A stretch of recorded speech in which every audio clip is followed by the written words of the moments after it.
Welcome back to Explaining Everything, the channel where we take everyday things and make them way more interesting than they probably should be. Today's question comes from one of our hungry viewers, Antonio Ponzalan Jr., 2436. Thanks for the suggestion, Antonio. You asked, why is bacon called bacon? I mean, think about it. Why isn't it just called sizzled pork strips or crispy meat joy or something more obvious?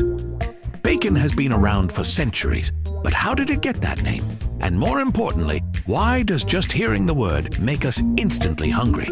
Let's dig into the meaty origins of bacon right here on Explaining Everything.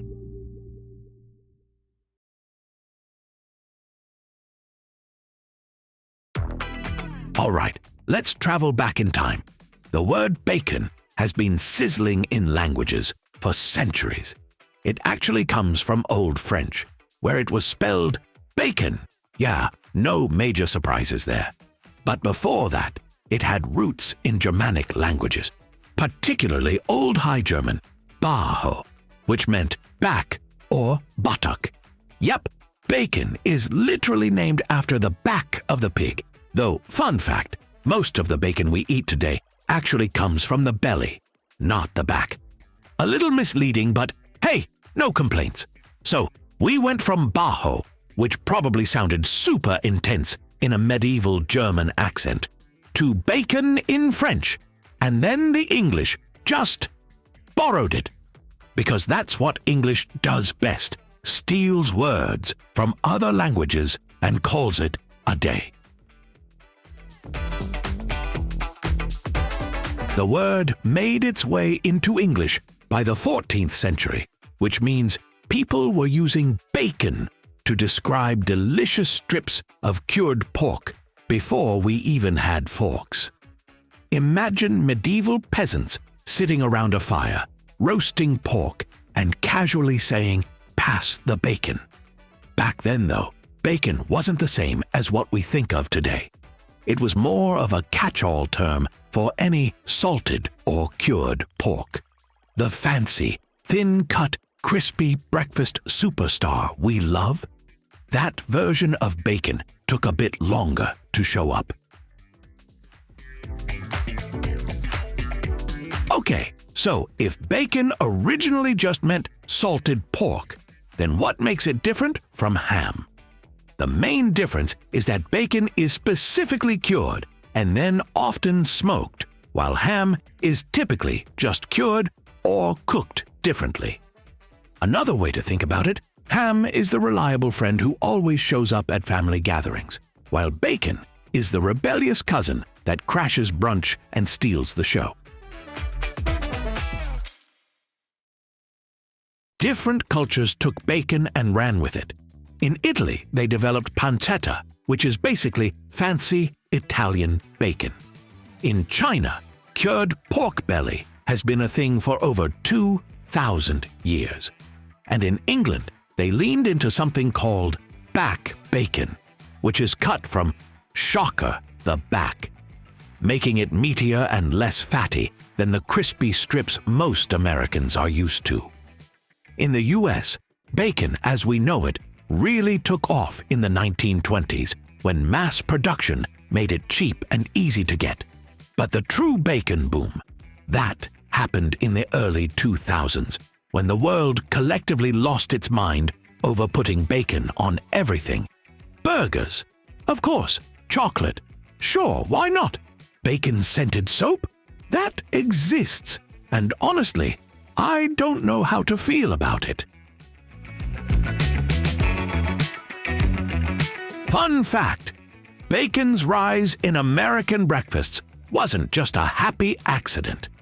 In the 1920s, the Beechnut Packing Company, a big meat producer, hired Edward Bernays, the guy literally known as the father of public relations.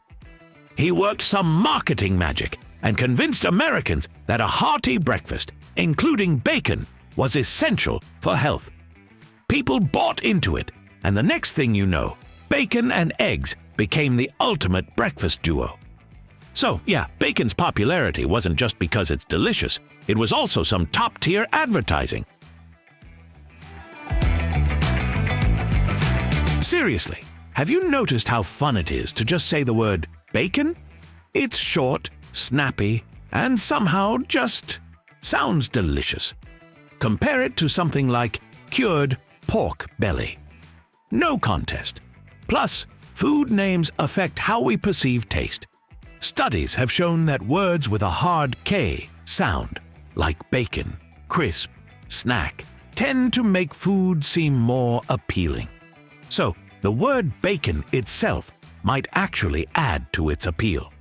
Science confirms bacon is just built to be loved.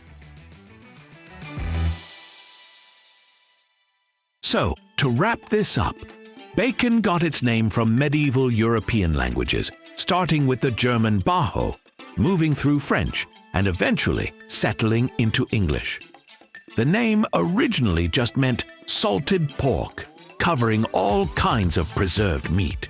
But over time, it became specifically associated with the crispy, smoky, irresistible strips we know today. And if you love saying bacon out loud, that's not just you. Science backs it up.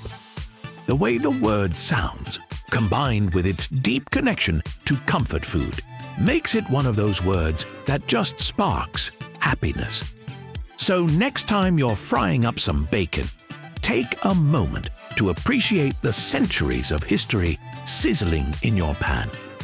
From medieval Europe to your breakfast plate, it's a delicious, smoky, slightly misleadingly named piece of history. And honestly, who could ask for a better legacy?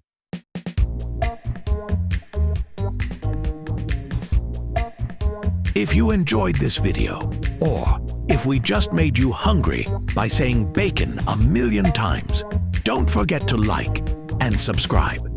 Also, if you have suggestions for our next video, feel free to share them in the comments below.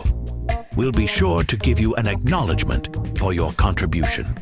Thank you for tuning in, and join us next time here in the channel that answers all the why, what, who, where, and how questions you've always wondered about, here on Explaining Everything.